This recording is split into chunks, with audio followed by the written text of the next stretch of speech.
Orbs. What are they? There's a great deal of different perspectives on what orbs could possibly be, depending on your particular understanding or perspective or belief of them. A lot of people say that orbs come from a spiritual realm and that they have a higher vibrational frequency which allows them to be seen from time to time. There are many renowned orb analysts, such as Diana Cooper, among one that I can think of, that have spent a lot of time in analysing orbs and going into the background of them, or what they might be or where they might come from. Now, orbs are just one of an anomaly of a different spectrum of energetic fields that we can sometimes see and other times not. There are other portals that fit into the orb category, such as light anomalies, electrical anomalies, spiritual essences, the elementals such as pixies, fairies, elves, forest spirits, things along those lines. There are also weather-related anomalies, and sometimes we see those in orbs, and this is an example here for you on the screen to start this video off. These are orbs, if you like, taken in my backyard during the rain at night. And so how you collectively photograph these is with a flash on. So when you have your flash going and you take a quick illuminated shot, this is the visual diagram that you are left with from digital photography. I've always wondered, and I've had great fun over the years photographing rain at night with the flash on, why do we see such a variance in the sizes and the colours even? Because in some places you'll see these red orbs or blue orbs, and sometimes they get these amazing different shapes and sizes. And technically when we see rain coming down, it pretty much looks like normal rain. So I haven't really got an answer as to why you can get this type of variance in rain that is falling. Sometimes it will be that the bigger orbs might be closer to the camera and the smaller little dots might be further away. But I was always standing under shelter when I took the photos, so I was never actually in the rain. So that makes one wonder, how could some of these orbs be larger than others? They can't have been too close to my camera lens because I wasn't in the rain. So that's one example of what an orb might be. I did ask for people to send in their photos of orbs and various different anomalies that they've come across over the years, and I have received some, and they're really cool, and we'll run through some of them while we are looking into these anomalies as well. If you note over here, and this is a different photo, so they're two different photos, but these little red and blue orbs are almost in the same spot, just in different photos. So that makes me think, why is it then when people say, oh, they're just raindrops, how could one raindrop or two raindrops be blue or red, for instance? And a little bit for you there to get a closer look of the blue. Well, there's the blue, there's another blue one there, but the blue and the red raindrops that seemed to be prevalent in two photos, almost in the exact same location, both on this far side of the photo. And there they are again there.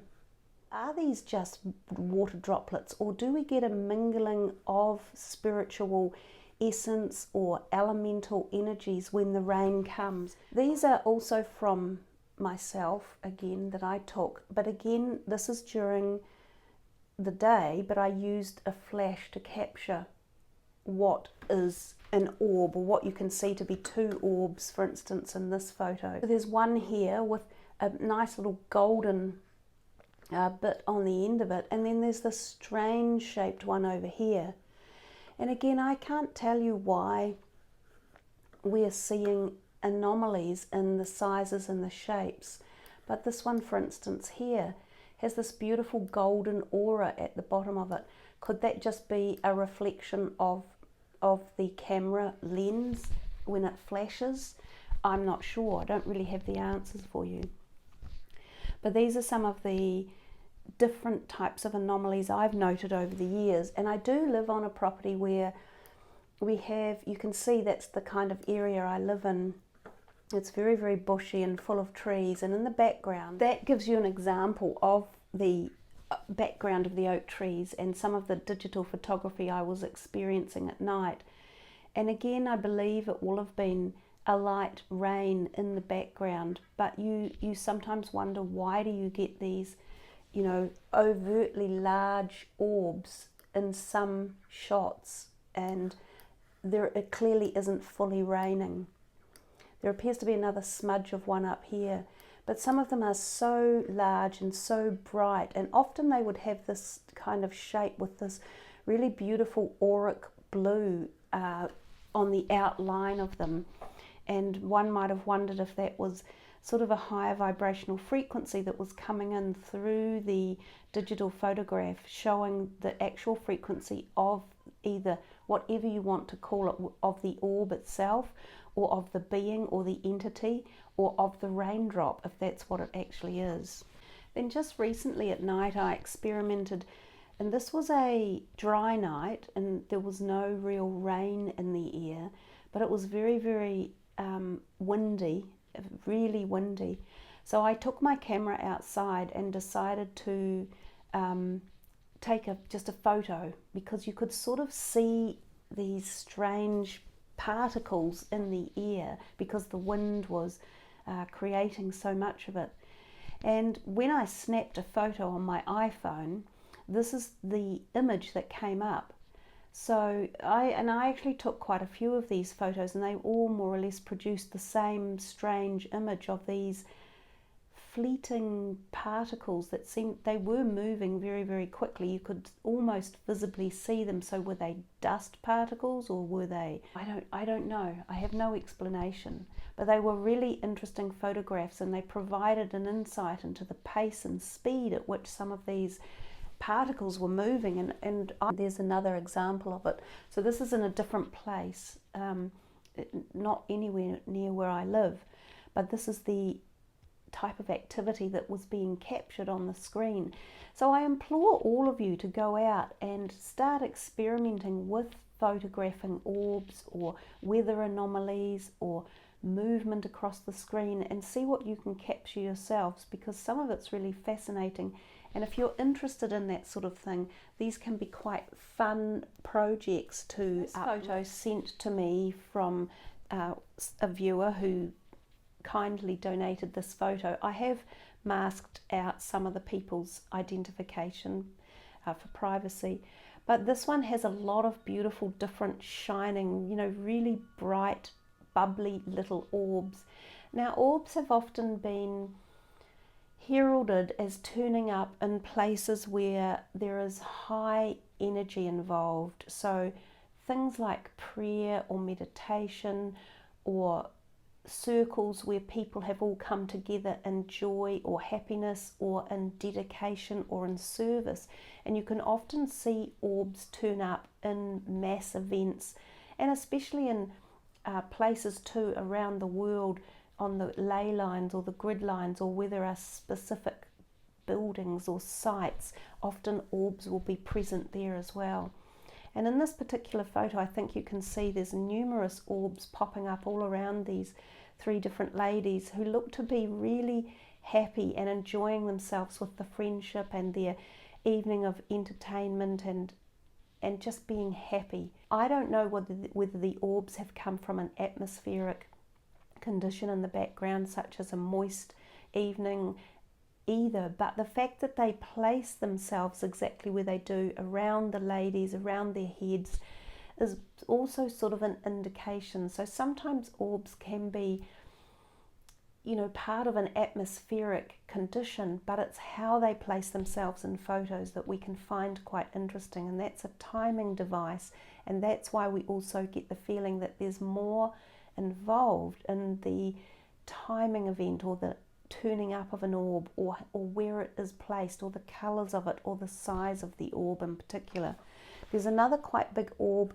There's actually quite a few orbs. There's one down here by this lady's knee. There's another one down here. There's another big one over here. There's one on this lady's heart. There's one on this lady's sleeve. There's the bright one here on this lady's head. Then there's one there, there, there, and then there's a whole bunch more floating up and in and around all over the place.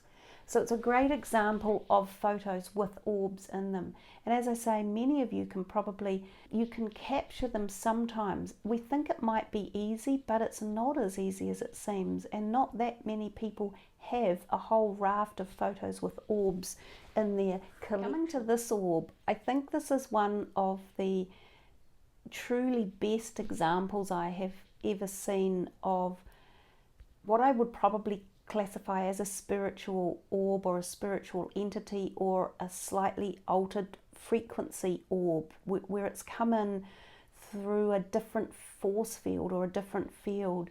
This one was sent to me by Valerie, who lives in the UK. The photo itself is just particularly beautiful to look at. The orb is full of these rainbow colours, and you can clearly see the day itself is sunny. There's sun in the background. The orb has seemingly positioned itself quite nicely in the centre of the photo, and it appears to be in a tree, and on the tree are a whole lot of ribbons. Valerie has actually given me a beautiful description of more of the background story of this orb, and I'm going to read it out to you now. This orb was one that was taken recently at a special place in the UK. It is a picture of a big orb and other light features appearing in the photo I took within the ancient yew trees on a pagan site in a hamlet called Knowlton in Dorset, a largely rural county the south of England and not far from Stonehenge. There is a Norman ruined church on the site which is aligned east-west and is on a ley line. The stand of yew trees are known as the wishing trees, where people come to make their wishes and honour the dead. Ribbons are tied on branches within the hollow between the trees amid messages also written and tied there. It is a place of gatherings and rituals to this day, and they say a place to go and dream. There is a vastness about it that belies the smallness and remoteness of the place itself. It has a vista that spans the horizon, and she has actually included a panoramic picture of that as well, and another picture showing the church itself in the background. She said she tied a ribbon and made a wish herself and took the picture straight after, and that picture is what she has sent to me. It really is fundamentally one of the most beautiful orb pictures I have ever seen, just radiating in that energy, that auric field energy, and it's such a beautiful story that goes with it. So the other picture that I have loaded for you is the one, that's the yew trees itself and the hollow, and that's the vista out to the little old church that sits on the ley line. So when you get examples as clear and as clarified as that in regards to an orb, that's precisely where people spend time studying and finding out more about what creates them, what causes them, how do they turn up at certain times, are they related to incidences or positions or localities or weather anomalies. And there are bits and pieces of everything that form the puzzle, but it's a really fascinating subject to get into. And if you yourself are lucky enough to ever come across amazing energetic orbs such as that, it really is quite a lifting feeling. And I'm absolutely certain that that particular orb had a very spiritual presence, and especially for Valerie at the time as well, but also related to the site. So some of the other ones that I received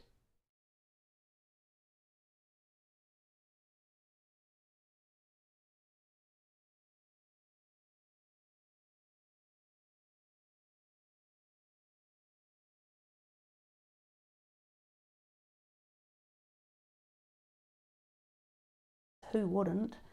The entity then disappeared in place. It just vanished.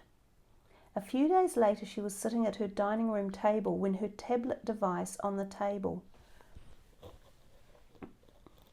clicked from her device as if a picture had been taken. When she looked at the photos, this photo appeared as the most recent one taken. The entity took a selfie of itself. The white light on the right of the image is her kitchen ceiling light, which shows how tall it is. She has 9-foot ceilings. She was unaware that the entity was in the room with her. That happened approximately 5 years ago in 2015 in Tampa, Florida. So wow, that is a really amazing story as well. And it does have the shape of an entity or a being. So again, there's no other explanation other than the experience that the person went through, and what other explanations can we give when she ties in a physical sighting she had with the being on her couch, and then a week later when this anomaly came through an electrical device. And I've said this many times to people, that they do talk or they do activate things through electrical devices. And oftentimes, even when I'm filming my videos for the channel, for the readings, I can pick up lots of light anomalies that come through, and certain things that sparkle, and surges of light within the room. And oftentimes that's because when I'm doing readings, we're connecting with the celestial or the spiritual realm, and so the portal is thinned and activation can take place. So let's move on to some of the other ones we've received. The next lot are a series from a lady who was going through quite some spiritual encounters at the time. And I think when you become aware that there's activation or something going on around you, you can pick up this vibrational feeling. And so sometimes you will get your camera out and start taking photos. Now in this photo, I think it's fairly clear, if you look hard enough, that there's this shadowy or light movement down here. Now these are really quite good photos that have been taken. They kind of, they're indoors. Some of them appear to be moving because that one shows the sign of an orb in movement, and others are more static. But again, to capture orbs inside with a light on your camera, or even just with your camera, is very difficult. So let's just run through a few of these. There, and there's the orb there. Now notice there's only the one orb. Given that there's only this one anomaly in the entire photo, it has to suggest that this is more likely to be a real orb than something like a dust mote, because dust motes can give us good orb pictures sometimes, but again, even they are difficult to actually pick up. And there again, in the same room as the one we had before, is this orb that seems to have moved now to a different place, and it still appears to be in a moving mode. So that's the last orb was down here on this side. Now it's up here. It's probably the same orb that's traveling around. Now we have to question, is it an orb, or is it a spiritual being or entity that's allowing itself to be captured in the form of a light essence? Let's have another look. And this, I think, is a different room, but look at this one right here. That again is quite a fast moving orb. And it's not dust motes because there's no other ones in the room, there's just this one. I did have a friend a while back as well, quite a few years ago, who also captured similar orbs in her home, and just occasionally, that like there was only ever one in a picture usually. And she also was going through a very spiritual transition in her life. And since that event occurred and she's kind of stopped and things have calmed down, the orbs aren't present anymore. And I think the same thing for this lady who sent these in, that the orbs aren't necessarily present at this point in time. There's one here. Now this one could have been the same one that was up here in an earlier photo, but this one is a much different colour. Perhaps they change colour as they come closer to the camera, or it could be another whole different entity. Diana Cooper explains colours quite well from the angelic perspective, and she gives quite good descriptions what the colours can mean in orbs and what the energy field is behind them. In this one here we see it's a slightly more different perspective. It's a wee bit out of focus, and clearly there's a lot more activity. There's one main orb here, then there's a whole bunch around it, and again they actually seem to be moving very, very rapidly. And there we are, back to being clear again. Even though some people go, these things are just dust motes, the genuine perspective of that is no, there's something deeper behind them, and capturing these type of orbs is quite difficult. I'd love to see more if more of you have got photos to send in, or even if you can capture new orbs and try and go out there as a project. I'm happy to make videos and put them online and show them. This photo here, and I have made those marks across the photo just to mask out the person's identity for their confidentiality. But the photo that she sent, and she sent me a few videos as well, which is interesting, and actually other people also sent videos too, but I haven't had the chance to upload the videos at this point in time. But this light, this photo she took of, I guess, of herself, and in the background is this really bizarre light, and then it bounces off and sends those beams up behind to the left of her head. And she said there was no light source there. So again, we can ponder, what are light energies? Why do they happen? Why is it sometimes that digital photography captures the strangest of things? And when we look at them, we go, wow, that wasn't even there.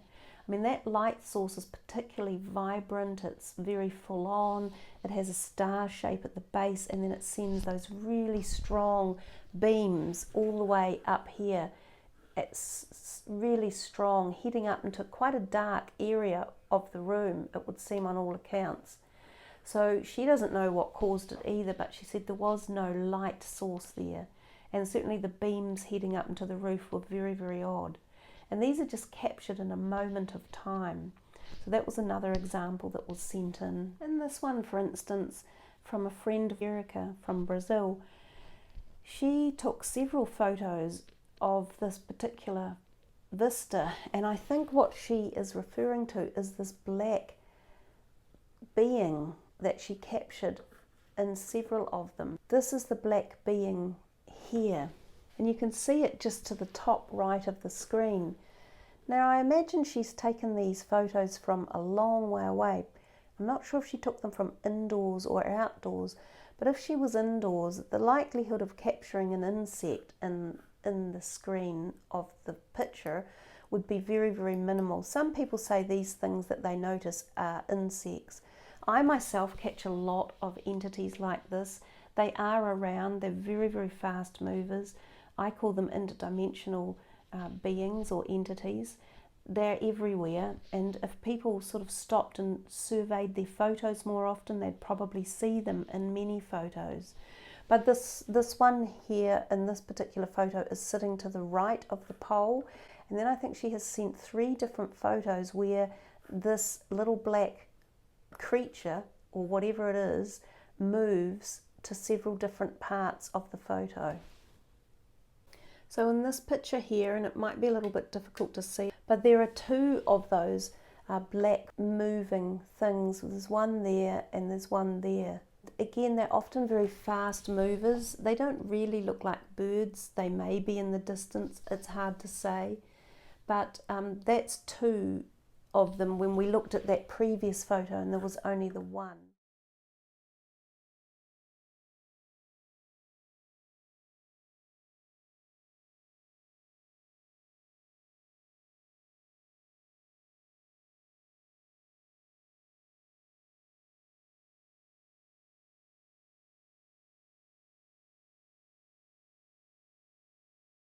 That might be a better example of the object that was under the moon.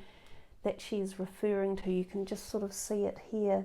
I think it shows up better in the original photo, but that same object seems to keep the definitive shape, and yet the rest of the sky didn't have a shape like that in it.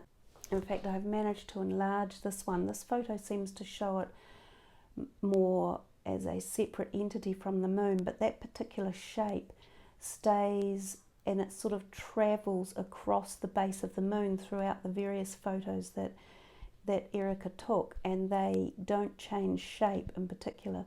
So she was pondering, what is this thing that's underneath the moon? She doesn't know, a little bit like all of us, but again, being aware and taking note of the various different things that you can see in your vision is part of the whole procedure of understanding and doing a little bit more in-depth digging and experimental works with things such as orbs, light anomalies, weather anomalies, spiritual elementals, dimensionals, those type of things. And you know, just coming back to the fact that some of these anomalies we see in digital photography can be light anomalies, just pure light. I took this photo about 2 years ago of some ladies doing yoga down on the beach in the morning sun, and it wasn't really until I saw the photo that I saw all these beautiful beams of light just blazing in on them, on their area where they were doing the yoga.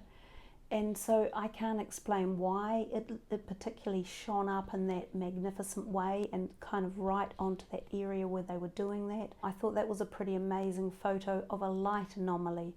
And you can oftentimes capture various events in this manner, whether they be rainbows, whether they be halos around the sun or the moon, which are sort of light anomalies as well, whether they're rainbows that fall in unusual places or spaces, or in the instance that I've captured where I saw a 8th band of light in a rainbow. I saw the white band of light under the rainbow, which is also very, very rare and unusual.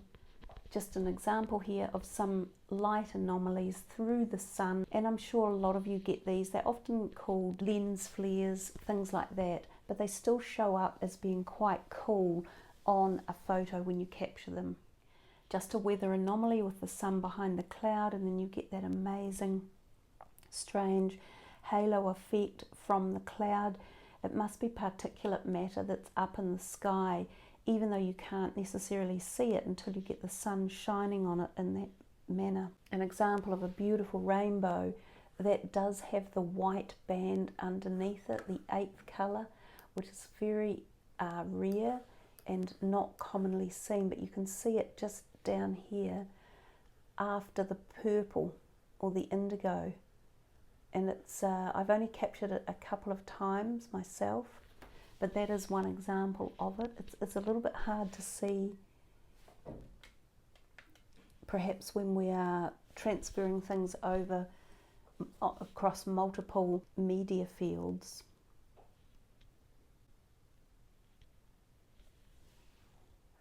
In this small video of Ella as a kitten, there were some orbs that were present, although some of them might very well have been dust motes. But you can see that they come and go at different pace and size. And for instance, that one right there.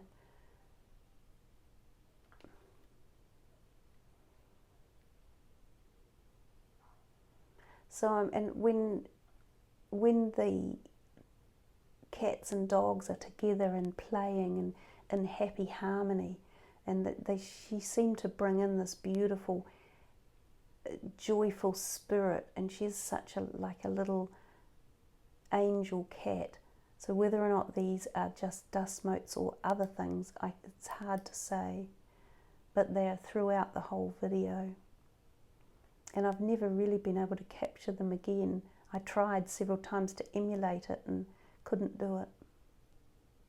And there's two up here that travel across the screen in a really slow fashion together as such. That's another example of seeing the white band underneath the purple in the rainbow. It is really hard to see, but these are just light anomalies. Previously they hadn't been visible to the naked eye, whereas now we're starting to see more of it. There's a clear band that runs down there. It's a little bit hard to see on a video, I think.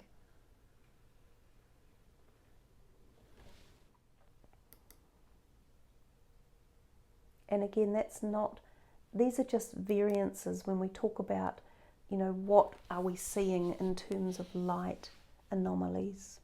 And there's just another strange one where there were many beams coming out of the sea in a setting sun, which was on the other side of the sky, which was a very strange occurrence. There's other videos of some of the strange beings or critters or entities or craft that I've in the past. They often seem to be associated with planes. They love planes in particular, and in this one shot here, this still shot, you can see this thing above this plane. It's relatively large size, and it doesn't look quite like a bird or anything, and these entities tend to fly at great pace. So you can't see them with the naked eye more often than not. You only pick them up in your checking of your either photos or videos afterwards.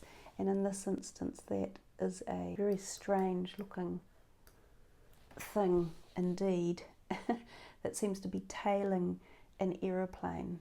So, you know, exactly what are these things that we all see? And what dimension do they come from? I think that's just part and parcel of the whole spectrum, is being open and explorative in the things around us. We know that our understanding of life, or what we believe to be real or reality, is constantly changing, and we are learning more and more all the time. So this is just one area of perspective where change and, you know, using some deployment of intelligence and research can give us answers and further find out about the dynamic world in which we live and the things that surround us.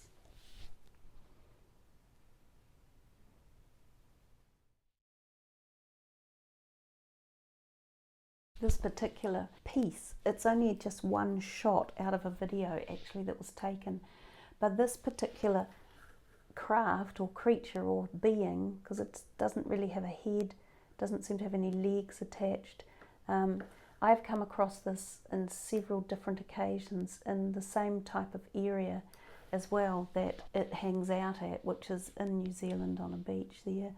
But you can see there's no real definition of what it is, but it's quite square. It doesn't really look particularly like an insect, and as I say, they travel at such speed you can never see them, but they do appear to have wings of some sort, and oftentimes the wings do seem mobile, but the body of it is quite square or tubular like, and oftentimes they give a bit of a reflection in some of their photos that you capture them in. So whether or not they are metallic or more of a living entity is yet to be fathomed out. But there are many, many of these in the air around us, and as I say, many of you will probably have them in your photographs. It's just a matter of actually capturing them and seeing them and noting them, and perhaps even being interested enough to see them and understand what on earth they are. They are there, and they exist, and they're very real.